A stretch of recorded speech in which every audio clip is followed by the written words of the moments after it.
lórí Ayekooto TV. Irú ẹyẹ bí ọ̀kẹ́ òsì níbo. Kìnìún ọlọ́làjò àjẹgúnjẹran ò sí pé méjì láwùjọ ẹranko. Bọ́rọ̀ bá dọ̀rọ̀ ètò tó kọ́ni lọ́gbọ́n àti òye tó ń tàrò jinlẹ̀ tó fọ́fọ́fọ́fọ́ yọrí àwọn ẹ̀dá láyé. Kí la rí gbọ́ lọ̀gá? Lórí ètò Kí la rí gbọ́? Lẹ́yìn tí máa gbọ́ ọ̀tún ìròyìn tó kún fọ́kàn tọ́ka àwọn ìṣẹ̀lẹ̀ tó ń ṣẹlẹ̀ káàkiri àgbáláyé.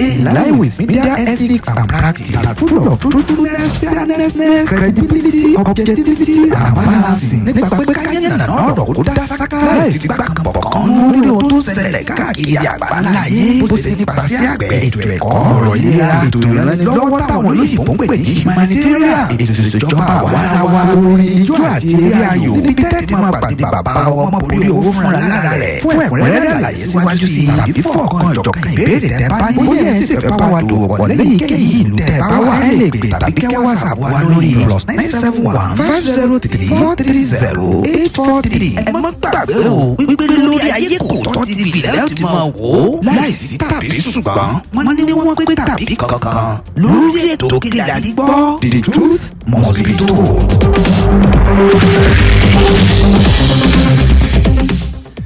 Àtòkìyìn pé ẹ káàbọ̀ sórí ètò wa Kí la rí gbọ́. Òun náà ni ètò tí a mú wá sí ti gbọ̀yìn. Ẹ̀yin tí ẹ ń wò wá, orúkọ mi ò yí padà, Ọmọbùrẹ̀ Owó Adéníyì. Òun náà ni orúkọ tí èmi ń jẹ́. Ó tó wá jẹ́ pé gbàkọ́ rèé tí ohun wo ètò wa. Màá rọ̀ yín pé kí ẹ bá wa subscribe sí orí YouTube channel wa. Bẹ́ẹ̀ sì ni ẹ bá wa tẹ lóríṣàn bẹ́ẹ̀ kẹ́lẹ̀ jẹ́ ní àkọ́kọ́ tí ó máa rí àwọn ètò wa bí a bá ṣe mú wá fún yín ní ọlọ́kan ọ̀jọ̀kan. Eléyìí òun náà ni ó jẹ́ kí a lè mọ̀ pé lóòótọ́ ẹ̀yin wa ẹ̀ ń tẹ̀lé wa bí a ṣe ń ṣe. Bẹ́ẹ̀ náà sì ni ẹ̀ ń bá wa tẹ̀lé àwọn ètò wa bí a ṣe mú wá fún yín. Lórí ètò wa Kí la rí gbọ́, òun náà ni a tún ti wà lọ́jọ́ tòní. Kí ni tèmi àti yín kí la rí gbọ́? Kí ni tèmi àti yín tá a tún fẹ́ jọ sọ lónìí? Ẹ wá nǹkan fìdílé. Ẹ jẹ́ kí èmi àti yín ká tún jọ sádàsà ká jọ lọ síbi kan lónìí níbi tí a ti pe àwọn ògbẹ́kọ̀ọ́nù ìyẹn àwọn Biafra pé wọ́n mọ̀ kú oríire o, nítorí pé Yorùbá wọn ní ilẹ̀kùn téèyàn bá ń kàn téèyàn ò bá dákẹ́, wọn ní bó pẹ́ títí ilẹ̀kùn ọ̀hún yóò ṣí. Àwọn ìran Fulani àti àwọn ìran Husa ni wọ́n pa wọ́n pé ó ti tọ́ báyìí kí ìran Biafra kí wọ́n máa lọ. Wọ́n nítorí pé àwọn ti ja ogun kan sẹ́yìn, àwọn sì mọ ohun tí ogun ọ̀hún tó dá sílẹ̀ sí àwọn Haúsá lára. Àwọn mọ irú ohun tí ogun ọ̀hún tó kó bá wọn. Wọ́n ní ká fi agídí sun ẹran mẹ́ran á mọ jẹ́ kí ìkan kankan pa. Wọ́n ní kí ìran Biafra, wọ́n ní tí wọ́n bá fà á, tí wọ́n bá tù ú, tí wọ́n ò bá tù, wọ́n ní jẹ́ kí wọ́n máa lọ. Àwọn Haúsá ni wọ́n sọ gbólóhùn yìí. Mo fẹ́ kí èmi àti yín ká jọ lọ wo fídíò yìí eléyìí tí ó máa jẹ́ ẹ̀rí, máa jẹ́ mi nsò wípé ó yẹ kí ìjọba mọ̀ wípé ìlú tá a bá ti sopọ̀ lọ́nà ẹ̀tọ́, ìlú tá a bá ti sopọ̀ lọ́nà aburú, irú ìlú bẹ́ẹ̀ ò kí nísinmi. Irú ìlú ọ̀hún òun náà lórílẹ̀ Nàìjíríà, nítorí pé ohun tá a fi sopọ̀, ohun tá a fi mú pọ̀, okùn tí ó padà wá já ni. Okùn Nàìjíríà rèé, ó ti ń lọ síbi àtijá. Dùgbẹ̀dùgbẹ̀ tó sì ń mì lókè, tó bá wá já tán àpáta ni ó kà. Àwọn Haúsá àti àwọn ìran Fulani sọ wípé ẹ jẹ́ kí àwọn Igbo, ẹ jẹ́ kí wọ́n máa lọ. Àwọn ò lọ́wọ́ sí ogun ẹlẹ́ẹ̀kejì. Àwọn ti ja ogun àkọ́kọ́, àwọn ò sì gbìyànjú àti ja ogun ẹlẹ́ẹ̀kejì. Tí àwọn Igbo, àwọn Biafra tí wọn ò bá ṣe tán àti dúró sórí Nàìjíríà, ẹ jẹ́ kí wọ́n máa lọ. Wọ́n ń pariwo, wọ́n ń kìtàntàn. Eléyìí ni ò jẹ́ kí àwọn adarí wọn náà ó dákẹ́, ló jẹ́ kí wọ́n sọ wípé àwọn ṣe tán kí ìran Igbo kí wọ́n máa lọ. Eléyìí ni ò jẹ́ kí àlàáfíà kó lè dé bóde Nàìjíríà táwọn bá fẹ́ dúró síbẹ̀. Ṣùgbọ́n ìran Igbo wọ́n ní ẹ jẹ́ kí wọ́n fẹsẹ̀ fẹ́. Ẹ gbọ́ bí wọ́n ṣe wí àti ohun tí wọ́n fẹ́ kó ṣẹlẹ̀. Cannot be heard, so that Nigerians can understand the degree to which secession by the Igbo represents their popular choice. Nigeria has had to fight two terrible wars to preserve the country. The North has paid its dues in that war, and indeed in many ways throughout the history of our country. Under our current circumstances, no Nigerian should welcome another war to keep this country together. The North in particular has more than enough challenges, and we recognize that violent secession by any part of Nigeria will compound the problems of all Nigerians under which we live. The forum has arrived at the difficult conclusion that if support for secession among the Igbo is as widespread as it is being made to look, and Igbo leadership appears to be in support of it, then the country should be advised not to stand in its way. It will not be in the interest, it will not be the best choice for the Igbo or Nigerians to leave a country we have all toiled to build, and a country we all have responsibility to fix. But it will not help a country already burdened with failures on its knees to fight another war to keep the Igbo in Nigeria. To fight another war to keep the Igbo in Nigeria.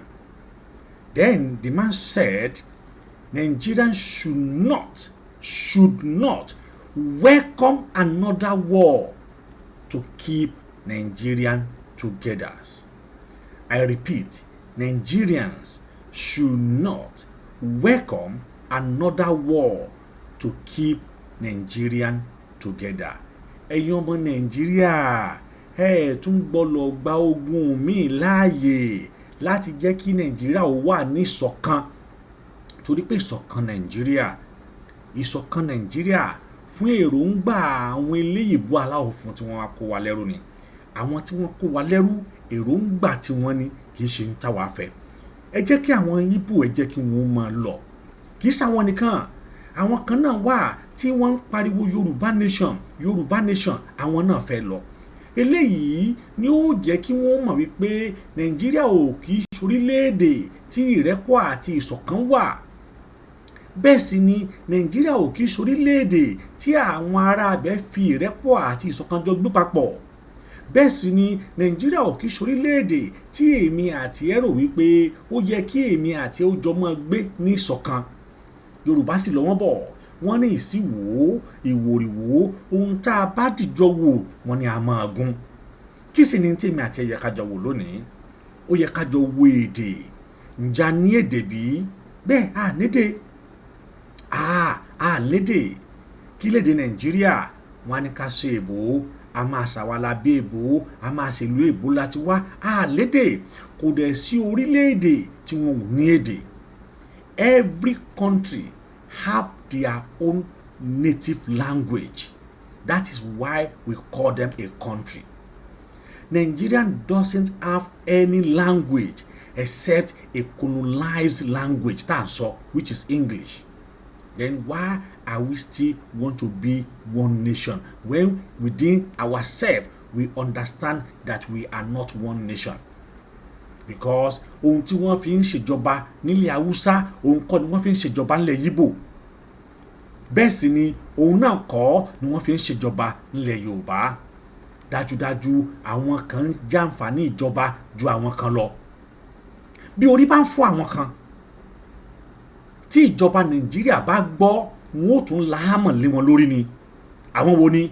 Bí orí bá ń fọ́ ìran Yorùbá, tí ìjọba Nàìjíríà bá gbọ́, wọn ó tún fi hámà tọ́ kó orí ọ̀hún kó lè túká yangayanga ni. Bí orí bá ń fọ́ ìran Ìgbò níyẹn mìíràn wọn lọ́hùn-ún, bí Nàìjíríà bá gbọ́, wọn ó tún láhámọ̀ lé wọn lórí kí orí wọn lè túká yangayanga ni. Àmọ́ bí orí bá ń fọ́ wọn lé Haúsá, bí ìjọba Nàìjíríà bá gbọ́, jìnnìjìnnì á máa mú wọn, ẹ̀rù á sì máa bà wọ́n. Ibẹ̀ ni wọ́n wá máa kórí owó lọ, ẹ dákun ẹ jọ̀ọ́ ẹ bá wa tọ́jú ẹ̀fọ́rí yìí. Bẹ́ẹ̀ sì ni kò sí nǹkan kan lú ọ̀hún kí wá ló wá dé tí wọ́n wá jọmọ tá à ń sìn, tá à ń bọ, tá à ń pèsìn. Tí àwọn tí ẹ sì ń rí ọrọ̀ látara tí àwọn tẹ́ ń rí ọrọ̀ tí Nàìjíríà fi ń jẹ́ Nàìjíríà lónìí, tẹ́ wá sọ wọn di èkúté ilé, tẹ́ wá fàyàn lé wọn lọ́wọ́.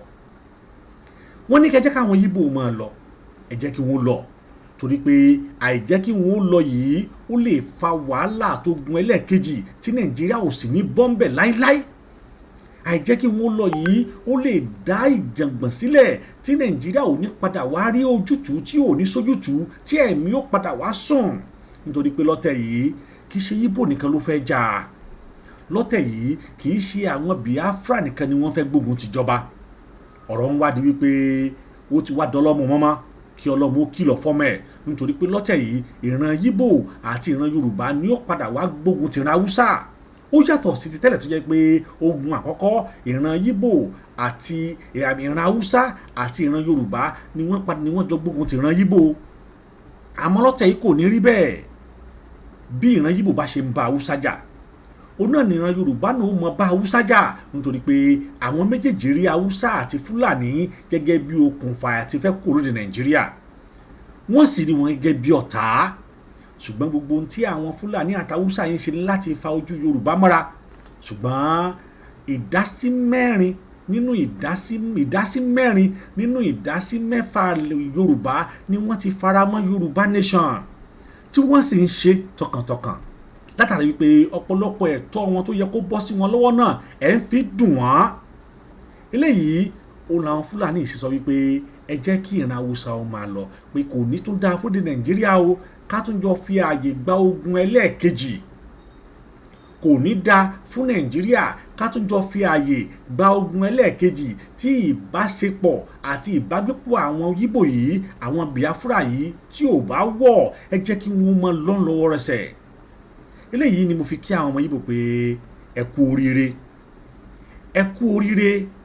ẹ kú ogun àjàyè àmọ́ ẹ túbọ̀ tẹra mọ́ torí pé ilẹ̀kùn tẹ̀ ń kàn yìí yóò padà wá sí kò tí ì sí torí pé ọ̀rọ̀ tí àwọn Fúlàní wọ̀nyí sọ ọ̀rọ̀ tí àwọn Haúsá wọ̀nyí sọ etí ìjọba ò tí ì gbọ́ àwọn tí wọ́n jẹ́ àwọn èèkàn nínú wọn ni wọ́n ń pàrọwà sí ìjọba ó dìgbà tí etí ìjọba gbọ́ pé àníṣe ẹ jẹ́ kí àwọn wọ̀nyí ẹ jẹ́ kí wọ́n máa lọ ó ní wọ́n náà ti gbọ́ yìí kí lárí gbọ́ fún tòní òǹlẹ́lẹ̀ yìí ìran Fúlàní wọ́n ní àwọn ò fẹ́ ogun ẹlẹ́ẹ̀kejì o wọ́n nítorí pé lè tí àwọn jára kọ́kọ́ àwọn ọmọ tójú àwọn rí wọ́n ní àwọn faramọ́ kí ìran Biafra kí wọ́n máa lọ ohun tí wọ́n náà bá wá rí sí ṣe lóòótọ́ ìwọ́n náà faramọ́ kí ìran Ìgbò máa lọ ní àbò faramọ́ kí lè èròǹgbà tiẹ̀ kí ni tí wọ́n rò bó lè wá ṣẹlẹ̀ fi èròǹgbà tiẹ̀ fi sí abẹ́ fídíò yìí mo sì gbàgbé láti bá wa share fídíò yìí bá wa pín àǹfààní kan tá a ní tí wọ́n náà ní tó lè ṣe wá